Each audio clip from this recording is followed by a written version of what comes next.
Hi, and hello, and welcome back to the River District Podcast. I'm your host, Viveca Gravel, Community Development Coordinator for the City of Owen Sound in the River District. And I am here with my very special guest, Jackie Ralph from CMHA, their Youth Awareness and Education person.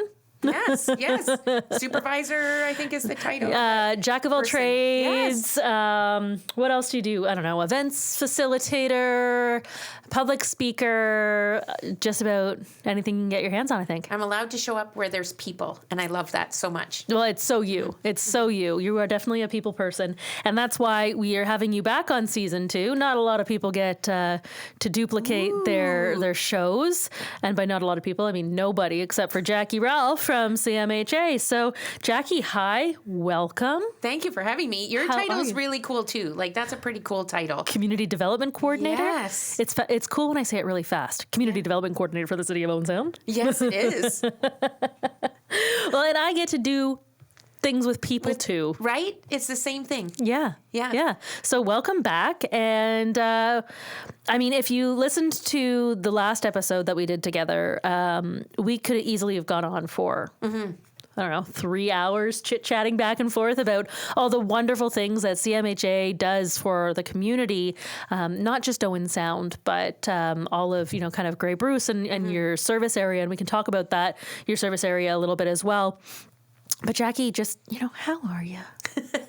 Good. Very good. We're busy, and I like being busy because the opposite is that nobody calls and wants you to talk to them, and that would be sad. That would be so sad. Yeah, so I like staying busy because that means we're getting lots of requests to come and do presentations and to talk about our services, and that makes me happy. Yeah. So let's talk about today. Today you were in Walkerton, and you go to Walkerton once a month. Yeah.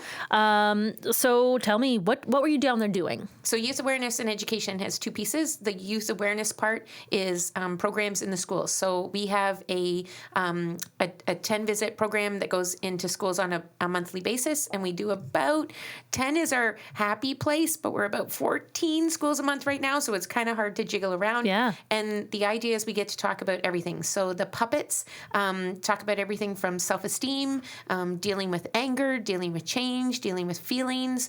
And today we were talking about dealing with bullies. So what happens if you're, first, what is bullying? Because it's different for every person. So we want to make sure we're talking the same thing.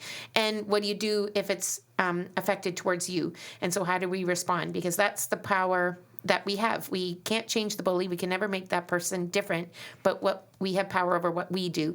And these kids had some amazing ideas and suggestions, and it was just, they were really awesome conversations. And then we don't take the puppets into the older classrooms because, grade 7s don't want puppets.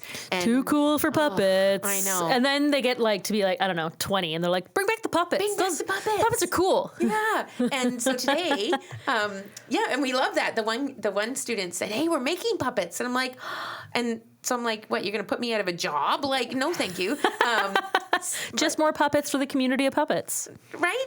And that's what we want. And so the older grades were talking about coping strategies. So they got to write down 3 things that they do that are helpful and maybe 3 things that aren't so helpful. And then as a table, they got to vote on which ones they thought were good for the whole class. And they had some really neat conversations about, hey, I never thought of doing that, or hey, I do that too. And when they talk about it and they all get to see that, hey, you're kind of doing the same things, that's really validating, and it makes them realize, hey, I'm not the only one that does this kind of thing or this kind of thing.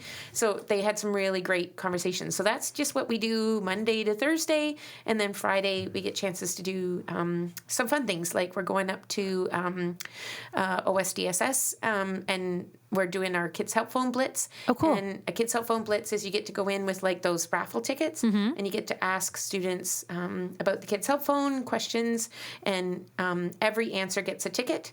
And then at the end, we usually pull for a subway card or something But it's really interesting it's a really neat way to learn about what youth in our area know or don't know about Kids Help Phone, because there's still lots of people who've never heard about it and don't understand how it works, or they think it's just for kids 12 and under, Right. but it's up to 25. So Really? I did not know that. Right? See, and this is why you've got to go into the schools and talk about it all, because I guess from, a marketing standpoint, it's market research to see kind of how you're reaching kids and how you can look at reaching kids in different ways to educate them on what's available to them and stuff like that. So I think that's phenomenal. And it all spills over. Like, we love hearing, somebody that I know that maybe their kid doesn't know that they know me. And they're like, hey, we were driving in the car and they pointed at your sign and went, oh, that's where Jackie and the puppet people are from. And then that means that the adults in that space also have a positive image of who we are and what we do, and that we're helpful and we're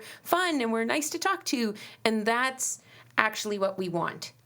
So it all works. Absolutely. I know that you have come into, I work with the Girl Guides locally, and you've come in, it's been a couple of years now because of, the world. But you've come in with the puppets before, and man, that's a good age to reach out to. They're intelligent enough to understand the messaging and stuff like that, really reaching them and having it resonate with them and that kind of stuff. But they're still preteen, so they're not as sassy. They're just getting into the sass. Maybe the third years are getting a little sassy, but you can still reach them before they've got too much sass. They just have an inability to listen. And kids have this massively innate ability to want to help. They just want to help, and they just need validation that that's okay to do that. And kids are kind by nature until they're taught otherwise. Yeah.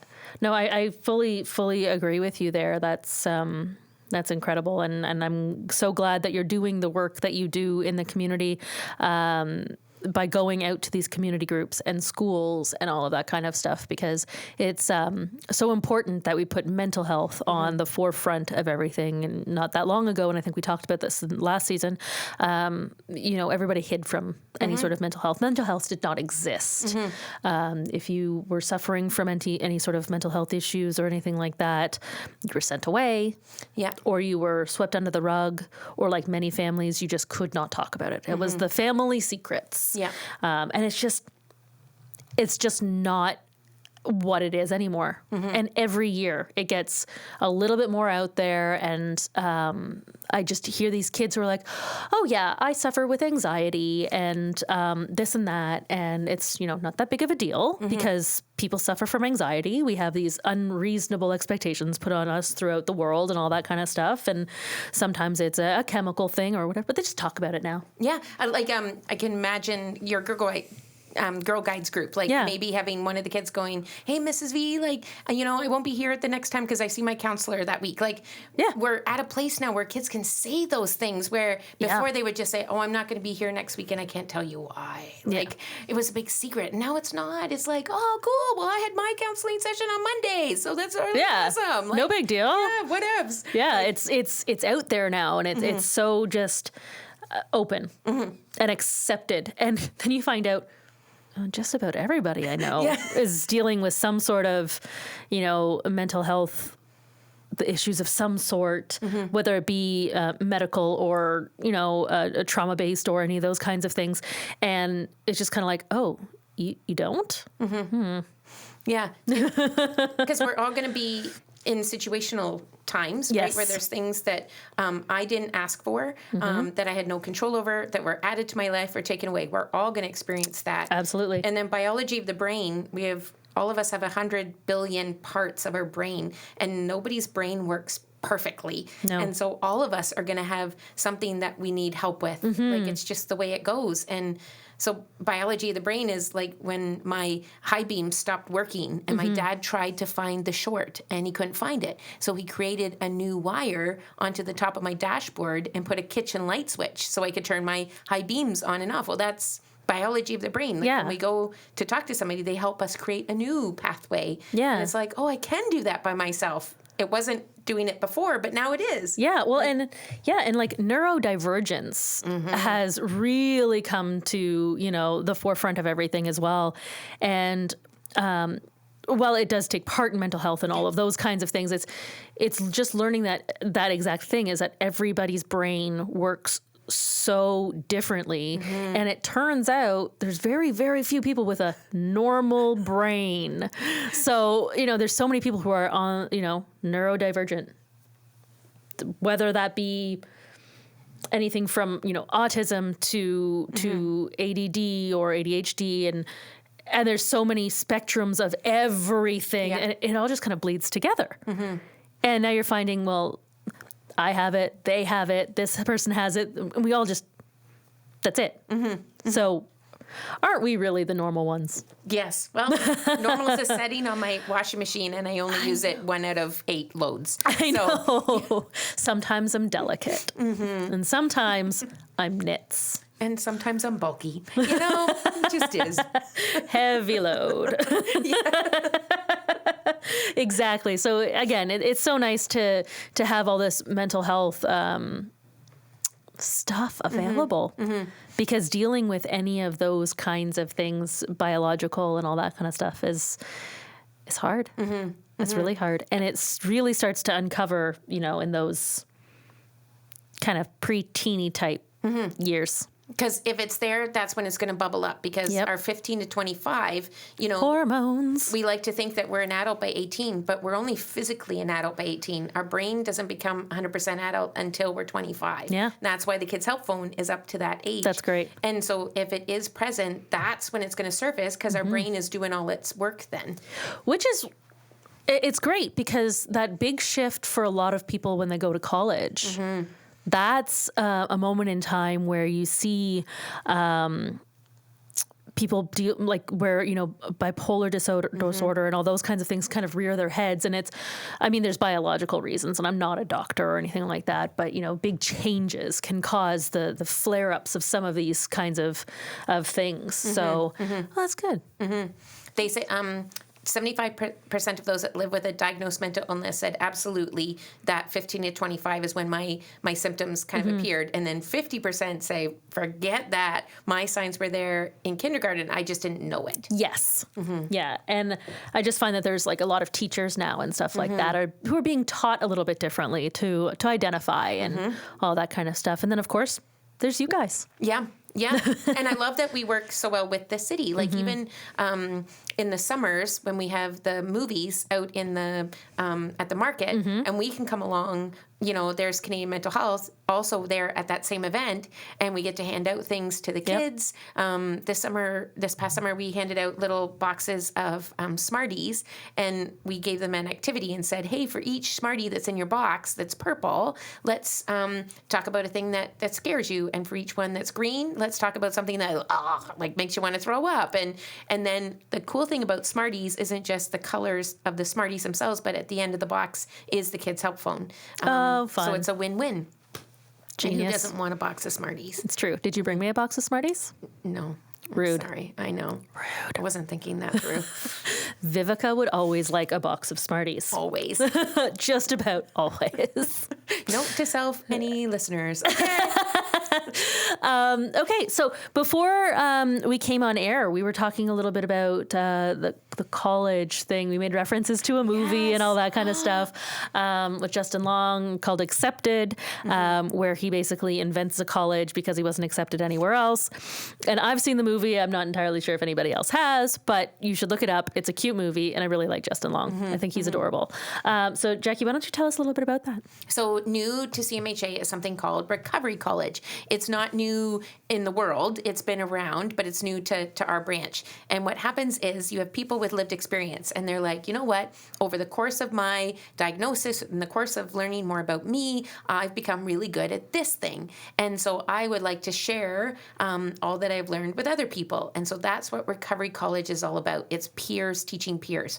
So it can be like, I know recently they just did a chat on perfectionism and how many of us get stuck in that little rabbit hole. And we're like, well, if it's not perfect, not me, no. And so they had a chance to talk about it. Oh my gosh, me too. And this is what happens to me when I get down that rabbit hole. This is what happens to me. And then this is how I get myself out of that rabbit hole. And it's just a chance to sit and talk about a similar topic. And so there's a whole list of things. People can like maybe look at that list and go, because I think of that Accepted movie where you look at that big whiteboard and like, oh yeah, I have trouble sitting still, or I would like to learn how to breathe, or I would like to start a rock band. Well, that's what recovery is, college is. You maybe look at the list and go, I can totally relate to that one. So I'm going to find out what date and time that is, and I'm going to show up. And it's always, we've been holding them hybrid, so you can come in person, which is great now, or you can log in and be part of the conversation that way. Oh, that's so cool. It's just really exciting. Yeah, and that makes it a lot like really accessible to people as well. They might not be feeling well or whatever, or may not be feeling well mentally and not ready to leave the house. So I think that's a big gain. Yeah. That's wonderful. And where do these take place? So out of our offices at 1024 2nd Avenue East. Okay. And we have like a little group room that we meet in. It has all the technology for people to log in and be part of the meeting that way. And it's been going really well. Well, that's really cool. So what are some other things that people have been teaching? Oh, they've been doing like budgeting. They did this perfectionism. They did coping. They did like even how to talk with your loved ones about what you need, like all that's a hard sorts of things. Yeah, right? Yeah. I mean, a lot of us need lessons on that. Boundaries. Yes. That's what keeps us safe. That's very, very interesting. Now, so these are people who have discovered these helpful talents or focuses during their recovery from traumas and their mental health and all those kinds of things. Who can take part in them? Anybody. You don't need to be part of CMHA. You don't have to, be part of the community or anything like that. Joe off the street who wants to learn a little bit about gardening can come in and learn about gardening. Hey, I saw this on your list, and that's very interesting to me. That's cool. Yeah. That's cool. Where's the list? So graybruce.cmha.ca is where you find all of that stuff. Okay, and do you sign up for them beforehand? Yeah, always. They're always free, but they want to know you're coming. So that's fair. Yeah. Absolutely. Okay, well, Jackie, we've already run out of time. What? I know. So are you going to let me come back a third time? Maybe. We'll hold out hope for a season 3. Maybe Netflix will pick us up. They're pretty good at doing that. But let us know how we can get a hold of you. So, you know what? First and foremost, what is the Kids Help phone number? So it's 1-800-668-6868. Or you can always ask Googie. Googie always knows. Is this the Googler? Yes. I see. Okay, and how do we find you on the web? So we're graybruce.cmha.ca. And on socials? Ooh, we're on Facebook, and all of our Facebook, Instagram, Twitter, it's all CMHAGB. Right.